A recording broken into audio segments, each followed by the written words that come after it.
Hey everyone, can you hear me? Cool, hi, my name's Andrew Huber. I'm a liaison specialist with the Library of Congress Veterans History Project. I'm here with Saul Jennings from the Congressional Wounded Warrior Fellowship Program. So we're gonna spend the next probably 30, 40 minutes talking about both of our programs, how they relate, and what we can do for you and what you can do for us in terms of our programs and your chapters at your schools. So I'm going to start with the Library of Congress Veterans History Project, obviously, because that's where I work. Just a quick intro to who we are and what we do. Veterans History Project was created in the year 2000 by Congressman Ron Kind. The story behind it, he was at a barbecue, a family barbecue with his family. His dad was a World War II veteran, and they were swapping war stories.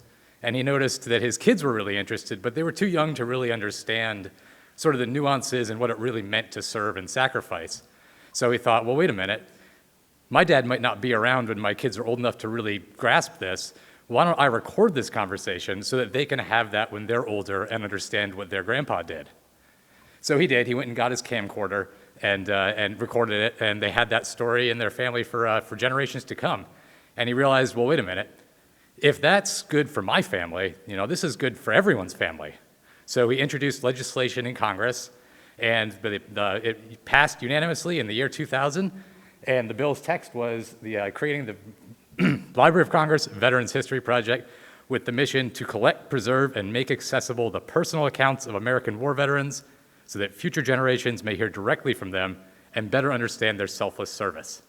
So that's the text that was in the law. But what that really means is it created an archive of stories. And the stories reside in the Library of Congress, where they will remain accessible to researchers and future generations for as long as the library is around. And these are completely uncensored stories. They're uncut. We're a government organization, but this is not a propaganda machine. This is not a recruiting tool. This is where veterans can talk about their true experiences, what they did in the military, how it affected their life, whether that's good, bad, or, as many of you veterans know, oftentimes boring. So the way we do that is by collecting oral histories, correspondence, written letters, photos, original artwork, diaries, journals, and memoirs. And most of our collections are oral histories. It's just a veteran sitting down with a friend, a family member, or even just a tripod and a camera pointing towards themselves. And they're talking about their experiences in the military, what made them join, what was basic training like, what was your first assignment like. But not just what you did, it was how it made you feel, the emotions that you experienced, the friends that you made, the adventures that you had, the pranks that you pulled, the stuff that makes being in the military an experience rather than just a job. What makes it different from being a civilian? These are the sorts of things that we're looking for to really make it a personal experience. So if you do participate, once you've done your oral history, you've sent it in, what does it actually look like? Would you please click that link?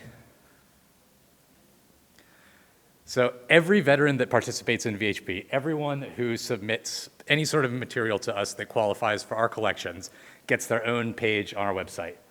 And the pages have what we call a baseball card. That's if you submit a photo, you get the photo along with the basic service information. What war or era you served in, what branch, what units, service locations, and your final rank. And all of this is searchable as well. So if you want to do a research project and you want to know about, say, people who served in the 102nd Infantry Division, you can search that on our site and all of the stories from the 102nd come up and you can watch them all online. So you can see here, right there on the website, you can watch the whole video. That's an 81-minute oral history. You can read the transcript if that's quicker. And this guy submitted photos. He was a World War II veteran, so it was, I believe, photos of the European theater. And then some supplementary materials. He donated a menu for the Christmas dinner that they had in 1945. So everyone who participates in VHP gets this. You can share the link with your friends, with your family. The other cool thing that I've seen chapters do is they set up their own sort of chapter archive on their website. So they'll link to all of their chapter members who have done interviews, so you can kind of record the history of your chapter and those members. Can we go back to the PowerPoint? Thank you. So we try and make it as simple as possible to participate. Literally all you need is a veteran, yourselves probably, some sort of recording equipment, and it can be as simple as the phone you've got in your pocket right now. Some people use iPads, some people use professional video cameras, whatever you've got. If it records audio or video, it's probably okay to use. If all you've got's a dusty old cassette tape recorder from the attic, that's fine too. If it records and plays in some sort of modern usable format, it's all you need. And then the only other thing is, because we are the government, we do require several forms to be filled out.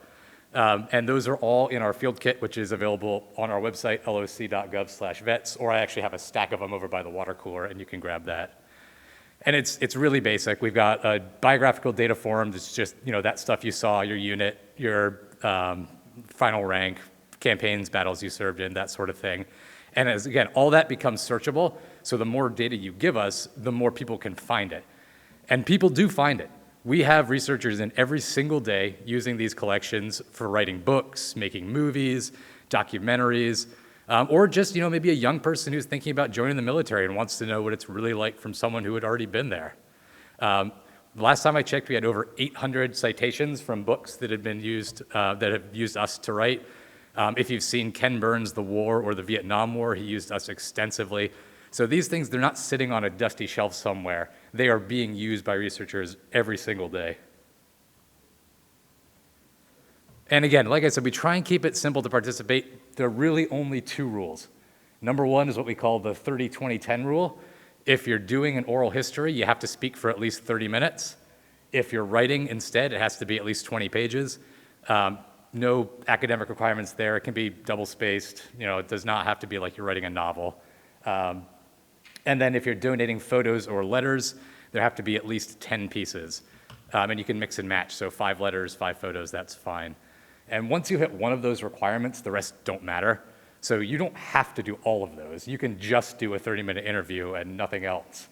Or you can donate 10 photos and do a 15-minute interview, because once you hit one of those requirements, the rest are out. The only other rules are no unnecessary cuts or edits. Like I said, these are uncensored. This is your real experience. We don't want you covering up foul language, violent or graphic imagery, or anything else. If you want to tell that story about, what happened in shore leave in Thailand, totally fine. That's part of your experience. The only exception to that is, if there's something that you really don't want to be on camera, say, you get overly emotional and need to take a break and compose yourself, that's okay to cut out. We just don't want you cutting out any, actual information because you think it might not be what we want to hear. And then finally, the only other rule is when you give us the interview, it's got to be on a USB drive, DVD, CD, or mini DV. And that's it. That is seriously all the rules. Anything else you want to talk about, totally fine. As long as you want to make it, as long as it hits that 30 minutes, totally fine. This is you and your experience. We want you to do it the way that you want to do it. So to get started, that's our website, loc.gov/vets. Download a field kit. It's got all the instructions. It's got all the forms. We even have an 8-minute companion video to the field kit. Watch that. In 8 minutes, you will know everything you need to know to do one of these interviews. We even have sample questions. You don't even have to make up your own questions. Go on the website, download them, have a friend ask you. You got your 30 minutes right there. And in fact, Saul knows this better than anyone because his fellows come up to us to do training, and part of the training is to get interviewed. And you have the honor of giving me my least cooperative veteran I've ever had to interview. Every answer, yes, no. But I went through all 50-something questions on our sample question list, and I got a 30-minute and 15-second interview out of it. So if it worked for that guy, it will work for you, I promise. Does it have to be the individual person, like say you have your grandfather's, but maybe your grandfather who's since passed away, can you submit on behalf of somebody else, or does it have to be that person submitting their own? You can absolutely submit on behalf of a deceased veteran. The only caveat for that is you have to be able to sign the form for them. So you have to be either a direct family member, grandchild would be fine, or if they're not related to you, you have to prove that you own the rights to that video. And so if you're interested in doing this, there's a lot of stuff you can do. Number one, just individual study, just individual, telling your story, submitting it just for yourself. That's totally fine. You can also use it for studying. You can use it as source material for research projects, or if your school has a community service requirement, since we are a federal agency, you can do these VHP interviews on your own, but still get the community service credit for it. I think I already mentioned this. A lot of chapters choose to use us as their chapter archive. They interview their members, send it into us. They keep a copy on their YouTube page or just, for their physical records, but we also have it. So, we're the Library of Congress. We're not going anywhere. YouTube could go away someday, but the Library of Congress will still be there. So, you can use us as a backup for your chapter's personal history archive. Or if you're really into it and you want to have some fun, some chapters even do public events where they become the interviewers and invite members of the community who are veterans in to do some of those stories. Just a few examples of these, of what some chapters have done to really kind of go above and beyond. This was Seattle University. They teamed up with Representative Adam Smith and held a Veterans Fair and Interview Day at the Seattle University Library. So they brought cameras into the individual study rooms. I think they had like 5 of them going at once, and invited any veterans in the community who wanted to come in and tell their story. They came in. I held a training class to train the interviewers, and they provided the equipment. And then they had places like Amazon vets, Google vets, recruiters from all those tech companies in, caseworkers to help them with VA claims and things like that. They made it a whole big event. Clemson University went the other direction. They actually made a class out of it. So if you go to Clemson, you can actually take a 4-credit class all about interviewing veterans for the Veterans History Project.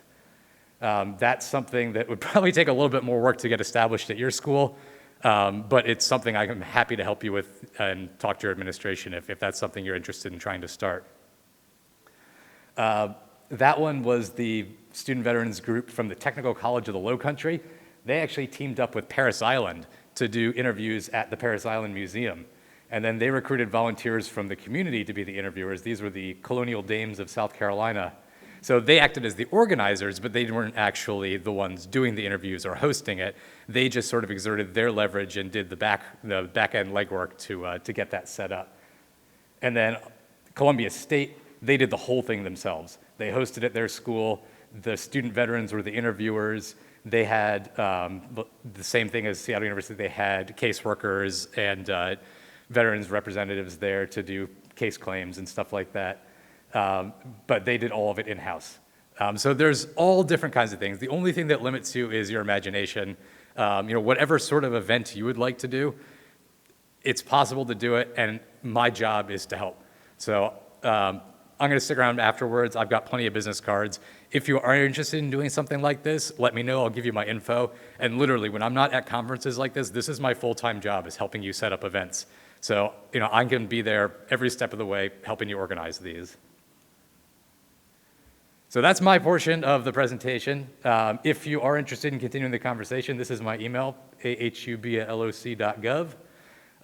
If you are part of a student veterans group or some other sort of VSO organization, I do free guest lectures and workshops teaching how to do these interviews, either via Zoom if you're far away, or if you're in the DC area, I can actually come and do them in person.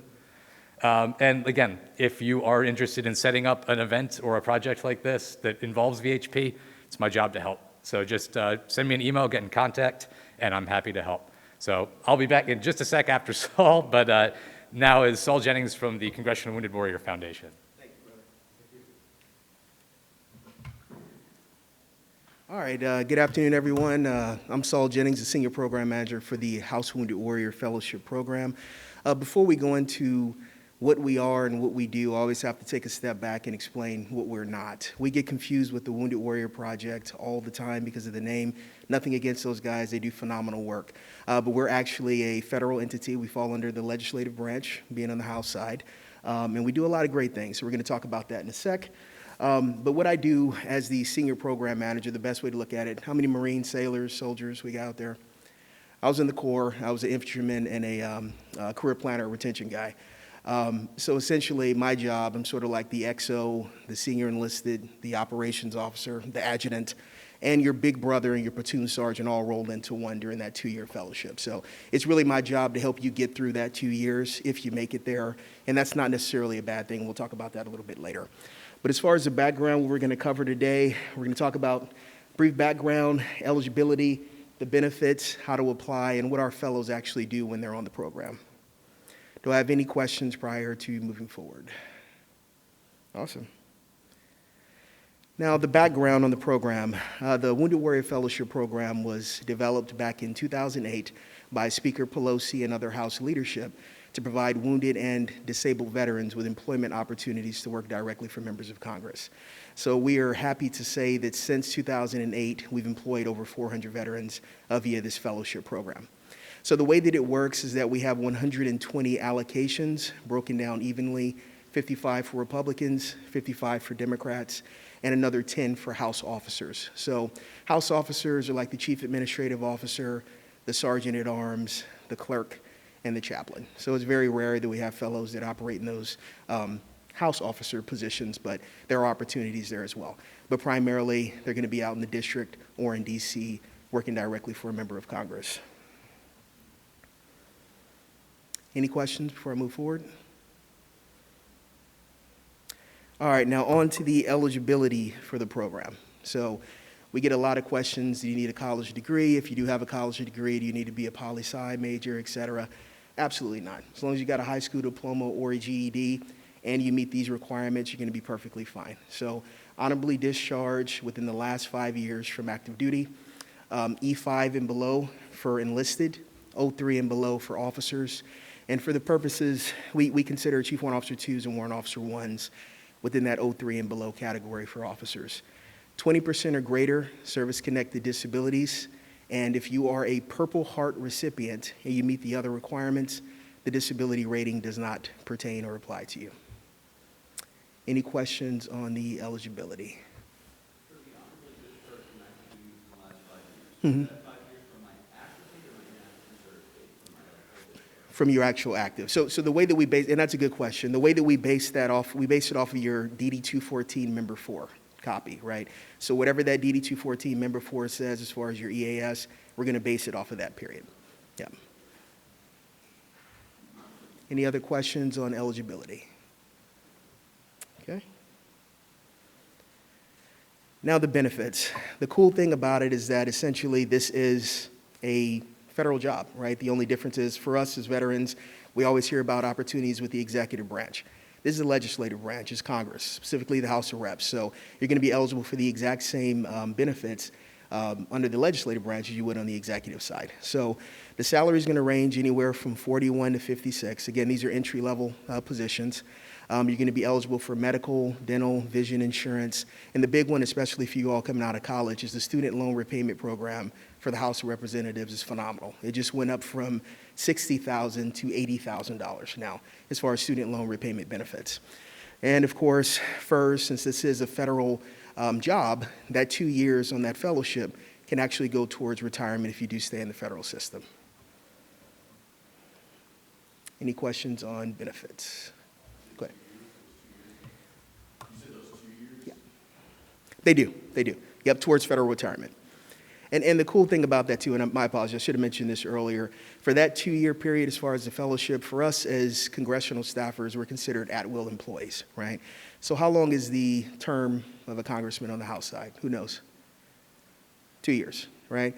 So they can't do what they do on the executive branch as far as having probationary periods and all these other things, because if someone isn't working out, you got to let them go, right? So at will, it works both ways, of course, as long as it doesn't violate any type of right. You can be relieved, but you can also leave the program too. So that 2 years, it's not like, hey, you're bound within the confines of a contract. I think the quickest or the fastest time a fellow actually started the program and left was probably within a week. So he started on a Monday. He got a call from the Secret Service, I think it was. He had his dream job, and he literally popped smoke that following Monday, right? Not a negative thing whatsoever. I always encourage folks when they start on the program, do what's best for you, right? At the end of the day, you don't know if that member of Congress is going to win re-election 2 years from now, whatever the case may be. So if there's an opportunity in front of you right now, go ahead and take it, right? So that's always my mantra with them. Any other questions on benefits. Oh, yeah, go ahead. Does it count as competitive service? Does that mean you can apply for competitive service government jobs after you get this? Let me check on that one, Andrew. That's a good one. That's a good one. I'll look into that and get back to you on that one, but that's a good one. Actually, define competitive service, just so. The jobs that only government people can apply for. I'll have to take a look. Because it's weird, a lot of the things that they do in the executive branch, we have similar things on the legislative side, but it just may be called something different. So let me take a look at it and I'll get back to you on that. But that's a really good question. Anything else on benefits? All right, now how to apply. I don't know about you all, but when I got out, it was very difficult to use USA Jobs. And we took that in consideration when we were drafting the postings. We use USA Jobs for the sole purpose of just getting the information out there, but we make it very simple to actually apply. So if you all went to your phones right now and you searched Wounded Warrior on USA Jobs, all of our postings and listings are going to pop up. We got, I believe it's up to 41 or 42 listings nationally right now. And we are recruiting for places in Guam, Hawaii, which is the other one, American Samoa, and just a lot of cool places you can go. Essentially, wherever there's a member of Congress, there could be a fellowship, and you could be stationed there, you can work. So you don't have to be from that area to apply. But I digress. But how to apply, go to USA Jobs, search for Wounded Warrior. As soon as it pops up, go to the How to Apply section. You're going to click that link. It's going to take you out of USA Jobs completely, and it's going to bring you to our program's landing page. So once you get there, you're going to see a listing of all the different jobs. Click on it, click the location. You can apply to multiple locations, just not one. And then you're going to attach your resume, your DD-214 member for a copy, and if you are a Purple Heart recipient, that'll be it. But if you're qualifying using the civil service preference letter as far as the 20% or greater service-connected disabilities, you'll go ahead and attach that letter. So either 3 or 2 documents, and that's it. So, of course, these positions are extremely competitive. So on average, we get about 5,000 applications for these positions each year. So I tell folks that this is just one more iron, one more opportunity that you're, putting an iron in for, right, or putting a hook in for. But definitely apply to different positions while you're waiting to hear back from them. So normally it can take anywhere from a month to maybe 3, but if you don't hear back from them during that period, it's a pretty good chance that they decided to go somewhere else, as far as chose someone else. So just to keep that in mind. Now, the duties are always a big one. We get a lot of questions about that. So you have 435 members of Congress, 435 different ways of managing things, right? 435 different ways of employing people and needs in their offices, et cetera. So the best way to look at what our fellows do, and I hate to say it this way, but pretty much whatever they need you to do is what you're going to be doing there, right? So when you think about congressional work, it essentially breaks down into 2 things. You have the legislative and policy side of things that typically happens in Washington, D.C., and then you have more of the constituent services that happens within the districts. Constituent services we call that casework also. So say, for example, you're having a difficulty filing your claim with the VA, or something happened with the Social Security Administration. You walk to that member's office, you call them, you shoot them an email. That actual going back and forth and them trying to help you is actually casework in itself, right? So the majority of our fellows do that kind of work. But you're not restricted to that. It's totally up to that member. We've had fellows that have never touched anything veterans related. Some of them have been legislative aides. They've dealt with immigration portfolios. They've been office managers. It's totally at the discretion of what that member wants you to do. So if you make it to the interview stage, they're actually going to talk and go into more detail as far as what exactly you'll be doing in that office. But it's an array of different things that you can do. But all of it's awesome.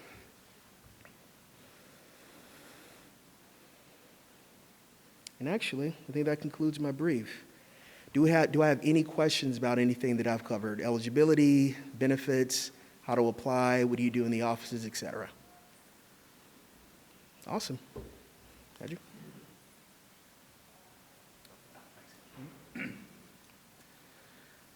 So you're probably wondering why we are here together.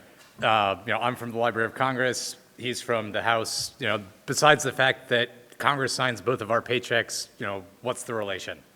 Well, the thing is that once you're in the Wounded Warrior Fellowship Program, unless the member you're working for tells you otherwise, you're generally free to pursue some of your own projects.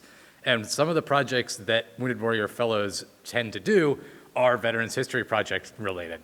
So some of them just do interviews, straight interviews at the office. They do the interviews themselves. Some of them get involved in advocacy, promoting the Veterans History Project in their district. And some people really take it on and make some big projects. And I just wanted to give some examples of these. This one actually just finished. Blake Height was the Wounded Warrior Fellow for Representative Gonzalez Colon in Puerto Rico.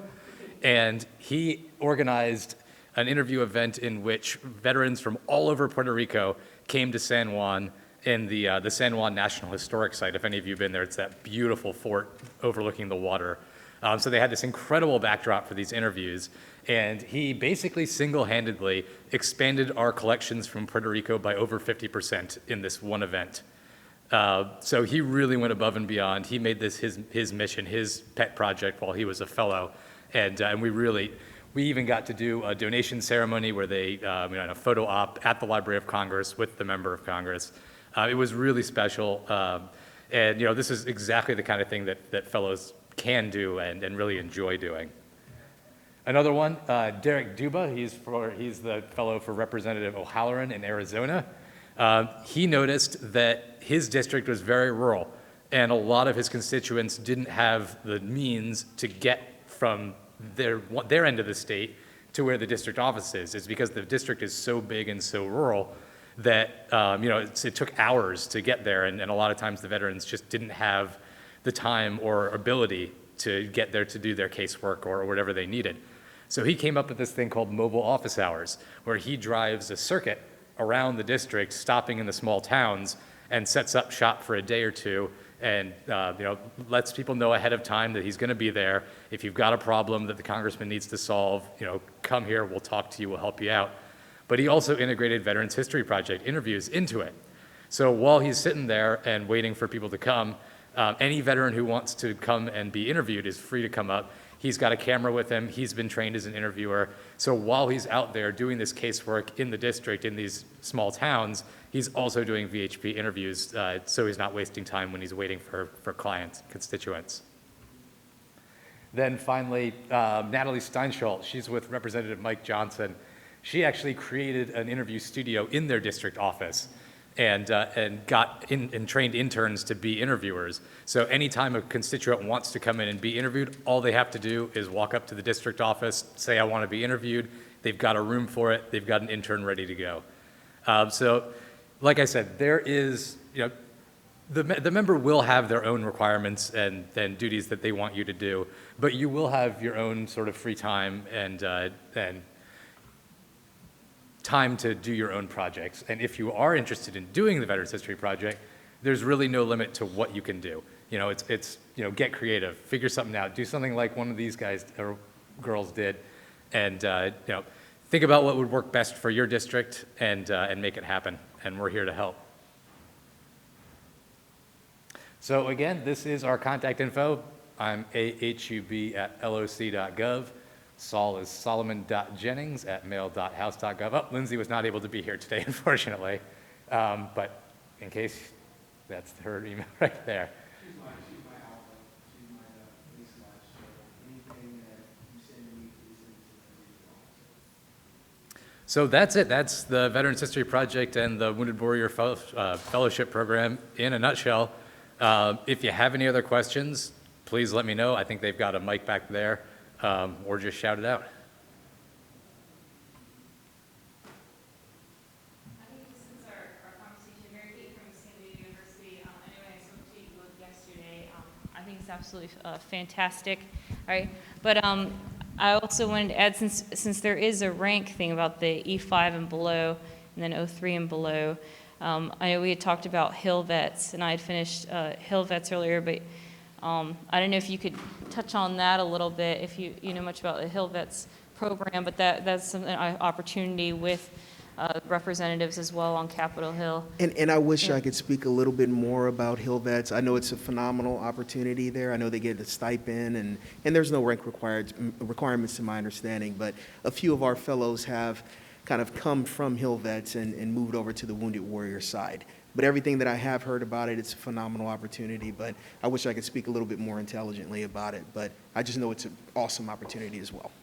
Yeah, so it's, I guess, so if you don't meet, I guess, the minimum requirements for this great opportunity, there are other options out there, Hill Vets being one of them, looking that you don't have to be a certain rank as well. Absolutely. And then they work hand in hand, like you said, you get fellows that come from there, so, but thank you, it's great.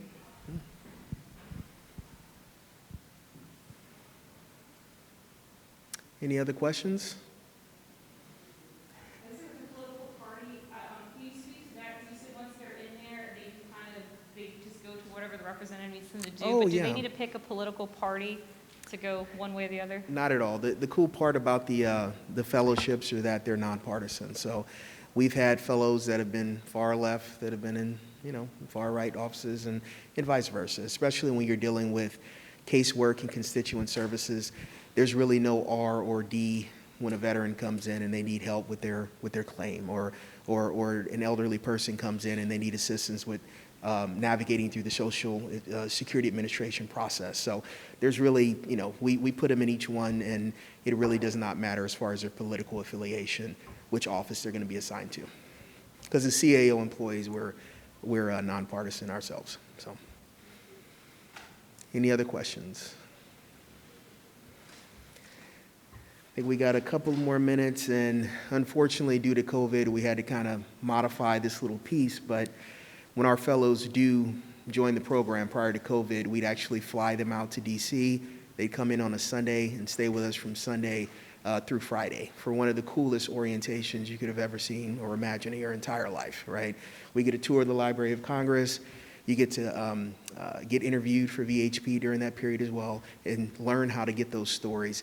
You get a tour of the Pentagon also. How many folks have actually ever been to the Pentagon? Right? It's amazing, right?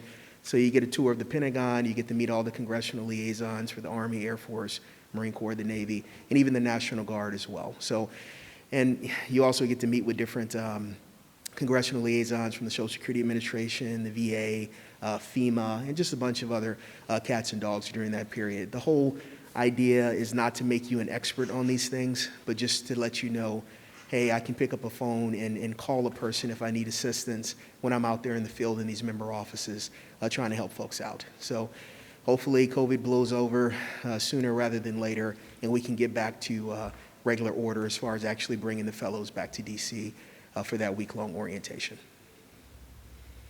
Anything else?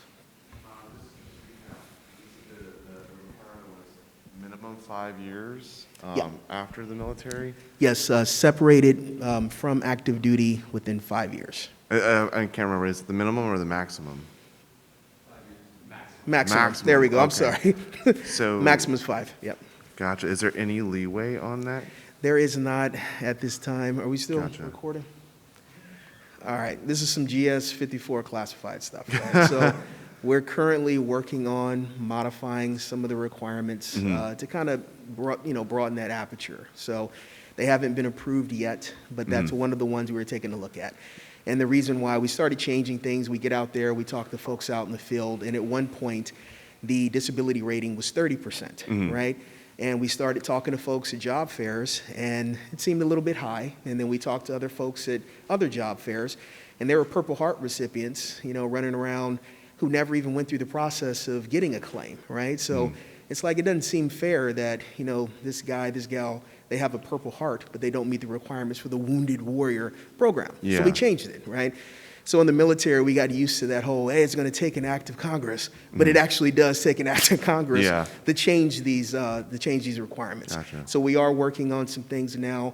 I can't talk to them extensively because they have not been approved yet, but hopefully within the next few months, you're going to see some changes. Yeah. So I'd love to share it with my chapter. I just think that a lot of them wouldn't qualify just on that aspect alone. no, but the beautiful thing is they may not qualify now, but 2-3 months down the road, who knows what's going to happen, Gotcha. right? So what I'd encourage you to do is, again, go to USA Jobs. That's going to be our recruiting platform all the time. Gotcha. So search Wounded Warrior, keep looking, keep looking. When those changes as far as a requirement hopefully do go through, you're going to see them there. Gotcha. Right? Sounds great. Yep. Awesome. Great question. Anything else? Awesome. Yep. If no one else has any questions. Just before I go, I wanted to plug, so unfortunately, we don't have any current job openings at the Veterans History Project, but the Library of Congress is always hiring. We have fellowships. We have junior fellowships for current college students, and we have Kluge fellowships for grads and post-grads. Both of those are paid. I believe the junior fellowship is a 2-month fellowship. Come to DC, get paid. You get to basically choose whatever project you want to do and complete it. Same with the Kluge, but the Kluge, I believe, is a year-long fellowship.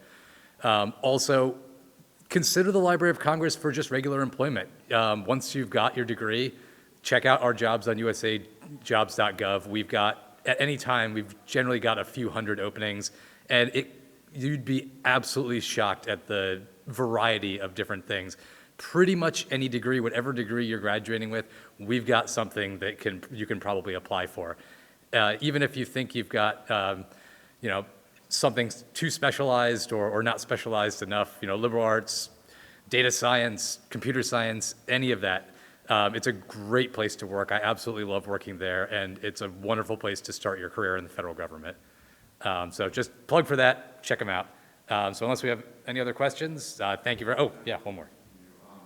So, are we allowed to also keep the information that we gather for your project at our school as well, like in our archives?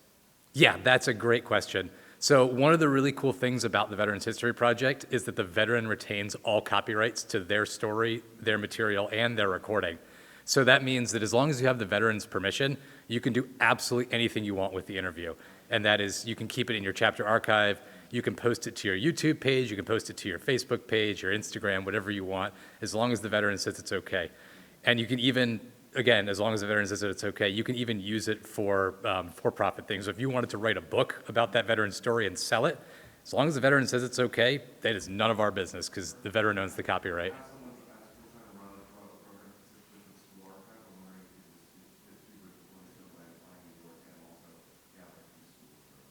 Yep, absolutely. Definitely can do that. Cool. Well, thank you all for coming, and thank you all for listening.